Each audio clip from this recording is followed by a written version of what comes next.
Sir मेरा सवाल आपसे ये है कि ये जो मदरसे हैं इनमें एक सोच विकसित होती है जो एक देश विरोधी सोच है। हमारे देश में जब कुछ घटता है तो इनके अंदर लोग खुश होते हैं, जश्न मनाते हैं। हमारे बच्चों को पढ़ाया जाता है भारत जिंदाबाद, और जब उस भारत को ही दो टुकड़ों में बांटा जाता है तो ये प्रसन्न होते हैं।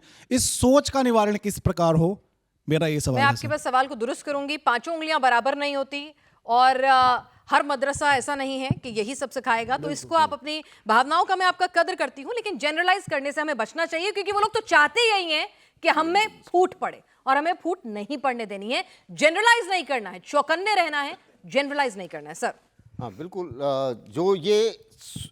जो आपने बताया, इस जो सीख है इसमें हर पहली चीज़ तो हर मदरसा ऐसे ये बात नहीं करता है, पहली बात।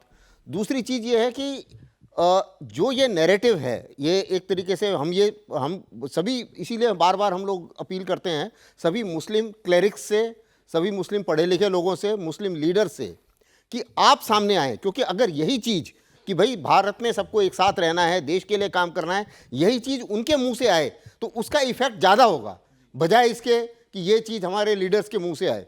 तो वो अगर आगे बढ़ के इस किस्म की बात करते हैं, उसका इम्पैक्ट काफ़ी होता है। और ऐसा नहीं है, ऐसा हो भी रहा है। अभी आप देखेंगे कुछ मुस्लिम लीडर्स ने और कुछ क्लेरिक्स ने भी काफ़ी सारे यूट्यूब में आप देखेंगे वीडियोस, जो वो बता रहे हैं कि नहीं ये गलत है, ये नहीं होना चाहिए, इससे हमें ज़्यादा नुकसान हो रहा है, हम लोग हमारे ऊपर शक करते हैं सर और शायद उन्हें हमें ओपन कहीं भी नौकरी होना नहीं होगा। जो मिलेगी। बात दुबे सर आपने कही कि ठीक है वो आए आगे एजुकेट करें, ये हर धमाके के बाद होता है, हर अगर कहीं कोई दंगा होता है उसके बाद होता है, एक रस्म अदायगी बन गई है कि but they should be open. Muslim community में भी इंटेलेक्चुअल्स हैं, काफ़ी समझदार लोग हैं, वो टीवी पे आते भी हैं, कहते भी हैं। बट मेरा कहना अर्थ हमारा कहना अर्थ के मतलब ये है कि वो तादाद बड़ी कम है। आज के तारीख में इस घटना के बाद पूरे कंट्री में 3000 किलोमीटर इंटू 3200 किलोमीटर किस देश में कितने प्रोसेसन निकले इसको कंडेम करने के लिए? आप बताइए, निकला कोई प्रोसेसन? कोई बयान दिया? मुंबई से कोई बयान आया? नहीं आया। अब मेरा कहने का अर्थ यह है, सिंपल यह है कि जो क्लेरिक्स हैं इनकी तादाद बहुत ज्यादा है, बहुत ज्यादा है। मस्जिदों की तादाद बहुत ज्यादा है, उनका रिस्पेक्ट है, वो रिलीजियस टीचिंग करें, कोई प्रॉब्लम नहीं है, हर मजहब को करने का हक है। लेकिन मैं कह रहा हूं क्या टीचिंग हो रही है, ये क्यों नहीं ऑडिट होना चाहिए? एक्सेस होना चाहिए ना, हमको पता होना चाहिए अंदर क्या सिखलाया जा रहा है। यानी जब आपके ऊपर चेक एंड आप बैलेंस हो सीसीटीवी तो लगाइए, विक्टिम कार्ड मत खेलिए, धर्म को आगे मत लाइए, वो देश की सुरक्षा का मसला है। डॉक्टर्स के गिरफ्तारी के बाद इतने बयानात लोगों के आए, आप किसी पे गुनाह को मत टच करिए। अरे भाई आप बताइए कि डॉक्टर उमर, डॉक्टर मुजम्मिल के कॉल डेटा रिकॉर्ड से जिन जिन लोगों के नूह और मेवात एरिया में जिससे उसने बात करी, क्या पुलिस उसको जाके पूछताछ नहीं करेगी? बिल्कुल करेगी, पुलिस का एक काम है। उसके ऊपर आप आवाज उठा रहे हैं। उनके साथ पढ़े हुए लोग जो इंटरेक्ट किया, जिन्होंने सहारनपुर के अंदर हॉस्पिटल के अंदर उनके साथ काम किया, पूछताछ तो करेगी पुलिस। पूछताछ का अर्थ नहीं सबको जेल में डाल देगी पुलिस। उस कॉल डेटा रिकॉर्ड से कोई भी टेररिस्ट होता है, most called number, odd time called number, frequently called number, incoming call number, सब उसके पैटर्न होते हैं। अगर जांच होती है तो अगर आपका दामन वाकई पाक साफ है, अगर आप देश के प्रति वाकई में ईमानदारी और देशभक्ति रखते हैं और देश की सुरक्षा चाहते हैं, तो कम से कम विक्टिम कार्ड ना खेला जाए जब जांच के दायरे में किसी मजहब के लोग आए, या फिर जांच के दायरे के अंदर आप किसी मदरसे, मस्जिद या मुस्लिम मोहल्ले में जाकर जांच करें, तो उसको विक्टिम कार्ड मत खेलिए कि देखिए अब हमलों के बाद हम पे शक किया जा रहा है, आप सोच रहे हैं कि सिर्फ एक ही मजहब के लोग जो हैं टेररिस्ट होते हैं। वो देश की सुरक्षा से जुड़ा हुआ मसला है सर। ये और मकान पे एक लाइन बोल लूं? हाँ बिल्कुल। मैं इस नोएडा में 2.5 साल पहले किराए का घर खोज रहा था।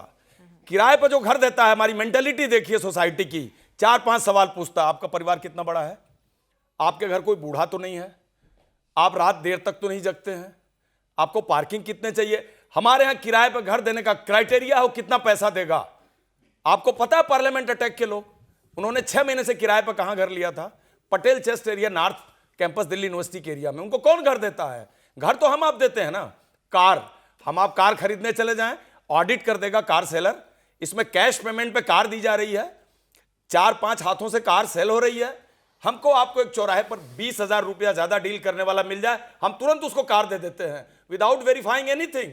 लेकिन सर अगर डॉक्टर साहब कार खरीदने आए हैं तो क्रेडिबिलिटी बढ़ जाती है सर। अगर मुझसे भी कोई डॉक्टर के आके कहे कि मकान किराए पे चाहिए तो मैं कहूंगी कि हाँ डॉक्टर साहब हैं, भले ही 1000 रुपए कम दे देना, पर ज़हीन आदमी घर में आ रहा है, डॉक्टर आ रहा है, आने दो। तो ये भी एक प्रॉब्लम है। प्रोफेशन की का एक तरह से सिर झुक गया है, ठीक है। और ये बात तो बिल्कुल सही है आपकी। ठीक है जी, सवाल किसके पास जी? सवाल Sir, you use the terminologies like Zahid and Zahim and like some Muslim terminology. So you are saying that we should stay out or look out for Muslim people or stay alert from them? नहीं बिल्कुल भी नहीं, गलत समझे आप। ये तो पाकिस्तान चाहता है जी। माइक आज देखिए, भारत में अब्दुल कलाम रहे हैं, अब्दुल हमीद रहे हैं, औरंगजेब जैसे लोग हैं। आए दिन लोग मुस्लिम धर्म के लोग देश के लिए जान दे रहे हैं। और मैं देख रहा हूँ सेना में जैकलाई रेजिमेंट है, जेएनके पुलिस इतना अच्छा काम कर रही है, उनके एसपी जी रिमोट एरिया में जाके लड़ाइयाँ लड़ रहे हैं मिलिटेंट के खिलाफ। कश्मीरी लड़के सर हम लोगों के साथ कितना लड़ाई करें। बिल्कुल हमारी तो इवैक्यूएट किया उन्होंने, हमारे सक्सेस स्टोरी पर कश्मीरी मुस्लिम लड़कों का नाम लिखा हुआ है। तो ये जो है ये गलत है, और वहां पर आप जाएंगे, ये बात भी सही है कि ठीक है सर। एक बच्ची है, छोटा सा उसका सवाल है, वो ले लेते हैं क्योंकि वक्त की कमी है, और बच्चे का सवाल मैं जरूर लेना चाहूंगी। पूछो।